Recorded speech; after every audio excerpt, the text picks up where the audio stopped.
کہ جب اہل شام نے الگ حکومت اپنی قائم کر دی، حضرت علی کے مقابلے میں اپنی حکومت کا اعلان کر دیا تحکیم کے فیصلے کے بعد، اور اس پر خوارج کی ایک جماعت بن گئی، الگ ہو گئے، جنہوں نے پھر بڑی خوفناک جنگیں کی، بڑے زمانے تک وہ مسلمانوں کو نقصان پہنچاتے رہے۔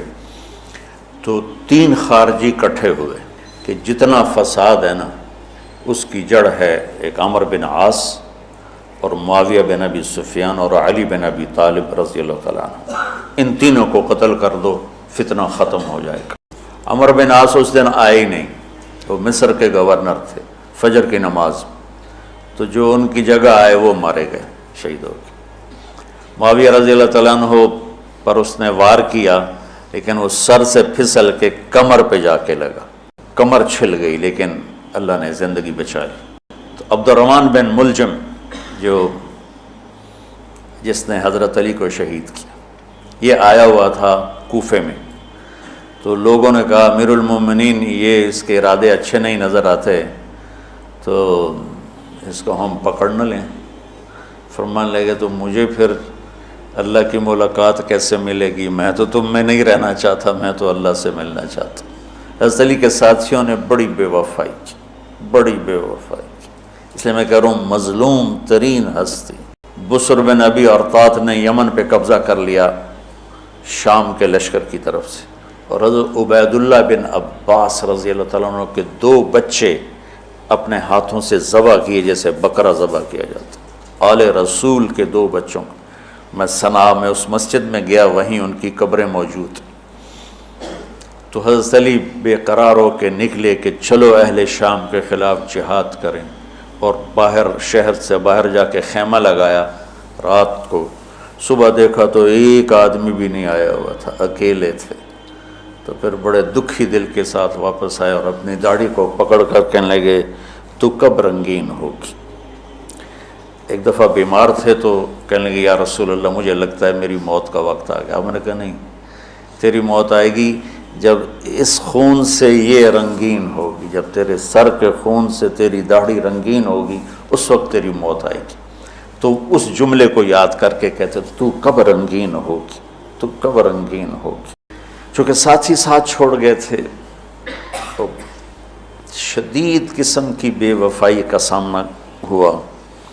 پھر آگے نسل ذبح، آپ نے حضرت حسین کا کربلا تو پڑھا ہوا، لیکن میں نے جو گلدستہ اہل بیت کے بعد میں نے جب پڑھا تو جو اس کمبخت ابو جعفر منصور نے آل حسن پہ ظلم توڑے، اللہ میری ہچکی لگ گئی روتے روتے۔ تو میں اس کی تفصیل آپ کو بتا نہیں سکتا کا مطلب ہے کہ میرا سر ساتھ نہیں دے رہا، تو ہچکی لگ گئی میری روتے روتے۔ کی ساری اولاد کو آخر میں پہلی دردناک سزائیں دی، دردناک سزائیں دی، اور پھر ان سب کو ایک کمرے میں بند کر کے چاروں طرف سے کمرہ ٹائٹ کر دیا، ہوا بند کر دی، گھٹ کے سارے شہید ہو گئے، اس کے تڑپ تڑپ کے سب اس میں شہید ہو گئے۔ اس لیے میں کہہ رہا ہوں سب سے مظلوم ہستی ہیں علی بن ابی طالب۔ تو فرمانے لگے اس کو پکڑو گے تو میں شہید کیسے ہوں گا؟ پھر ایک دن دیکھا کہ لوگ گھر کے باہر پہرا دے رہے تھے۔ آپ نے کہا کیا کر رہے ہو؟ کہا جی وہ آپ کا خطرہ ہے، پہرا دے رہے ہیں۔ کہنے لگے کس سے دے رہے ہو؟ زمین والوں سے، آسمان والوں سے؟ وہ کہنے لگے جی آسمان والوں سے کون دے سکتا، زمین والوں سے پہرا دینے کا۔ بیٹا جا کے سو جاؤ، آسمان والا فیصلہ کرتا ہے، تو زمینی پہرے کام نہیں آتے، جاؤ، اور فیصلے آسمان سے اترتے ہیں، زمین پہ نہیں اترتے۔ تو 21 رمضان کو فجر کی نماز میں اس نے آ کے جو وار وہ سیدھا سر پہ لگا تو سر پھٹ گیا، تلوار دماغ میں چلی گئی، شور مچ گیا، پکڑا گیا۔ اب دیکھنا حضرت علی کے اخلاق، لوگ اکٹھے ہو گئے، حضرت زینب کو پتہ چلا تو وہ بھاگی بھاگی آئیں اور رونے لگی، واہ ابتا واہ ابتا۔ تو وہ کہنے لگا، وہ لوگ کو پٹی پٹی باندھنے لگے، تو وہ کہنے لگا ابن ملجم جتنی مرضی پٹیاں باندھ لو، اب یہ مر کے ہی رہے گا، اس تلوار کو 1 مہینہ زہر میں ڈبو کے رکھا ہے پھر وار کیا ہے۔ تو اس پر تو بڑے سے بڑے حلیم کو غصہ آ جانا چاہیے، وہیں اس کا قیمہ ہو جاتا. اور حضرت علی کیا کہہ رہے ہیں؟ بھائی اس کے لیے نرم بستر بچھاؤ، اس کو گرم گرم کھانا کھلاؤ، اسے ٹھنڈا ٹھنڈا پانی پلاؤ. اگر میں زندہ رہا تو میں خود فیصلہ کر لوں گا مجھے کیا کرنا ہے، اور اگر میں شہید ہو گیا تو پھر پہلی میری درخواست ہے کہ اسے معاف کر دینا، اور اگر اسے میرے بدلے میں قتل کرنا چاہو تو پھر اس کو تکلیف نہ دینا، بس ایک ہی وار سے اس کی گردن اڑا دینا، اسے تکلیف نہ دینا.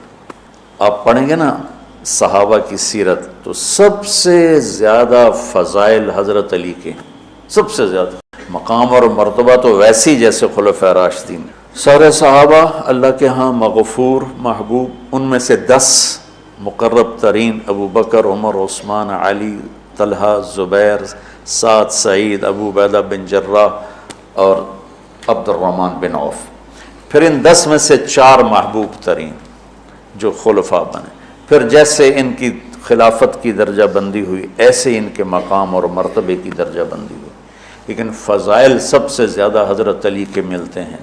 اور یہ ایک فضیلت جو حضرت علی کو اللہ کے نبی نے سنائی، ہاتھ پکڑ کر یوں اپنے سینے کے قریب لگا کے فرمایا اَتَرْضَىٰ أَن يَكُونَ مَنزِلُكَ مُقَابِلَ مَنزِلِي فِي الْجَنَّةِ. علی تو راضی ہے جنت میں تیرا گھر میرے گھر کے سامنے ہوگا. تو حضرت علی رونے لگے کہ نہیں حضرت میں راضی. آج کی رات اس ہستی کی شہادت ہے، فجر کی نماز میں ان کا انتقال ہوا، جن کو میرے نبی نے ابو تراب کا لقب دیا کہ تو میرے لیے ایسے ہے جیسے موسیٰ کے لیے ہارون ہے، تیرا گھر جنت میں میرے گھر کے سامنے ہوگا. پھر آپ نے اپنی بیٹی فاطمہ سے کہا فاطمہ تو میں یہ دونوں حسن حسین اور یہ جو سویا ہوا ہے، حضرت علی جاگے نہیں، وہ سوئے ہوئے تھے، یہ جو سویا ہوا ہے ہم پانچوں آخرت میں ایک ہی جگہ پر ہوں گے، اکٹھے ہوں گے. تو یہ بڑے درجے کے صحابہ میں، اور اللہ کی قدرت ہے کہ اللہ نے کسی خالص ہاشمی کو حکومت نہیں دی، کامیاب نہیں ہونے دی. بنو عباس بھی اہل بیت ہیں لیکن ذرا دور سے. ان کے 35 حکمران آئے، 35 میں سوائے ایک کے سب کی مائیں ہاشمی نہیں تھی.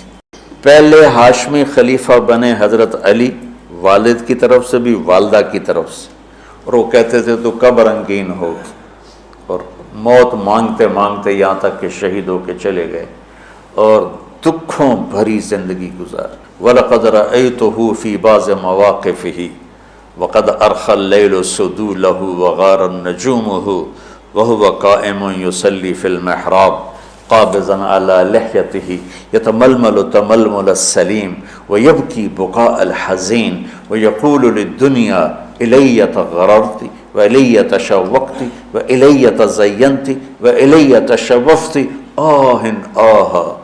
من قلة الزاد وبعد السفر ووحشة الطريق آيتها الدنيا غري غيري قد بتتك ثلاث عمرك قصير ومجلسك حقير وخطرك يسير من قلة الزاد وبعد السفر ووحشة الطريق. یہ درد بھری فریاد ان کی روز ہوتی تھی رات کو. ایسے تڑپتے تھے جیسے سانپ کا ڈسا تڑپتا ہے، اور ایسے روتے تھے جیسے دکھوں کا مارا روتا ہے.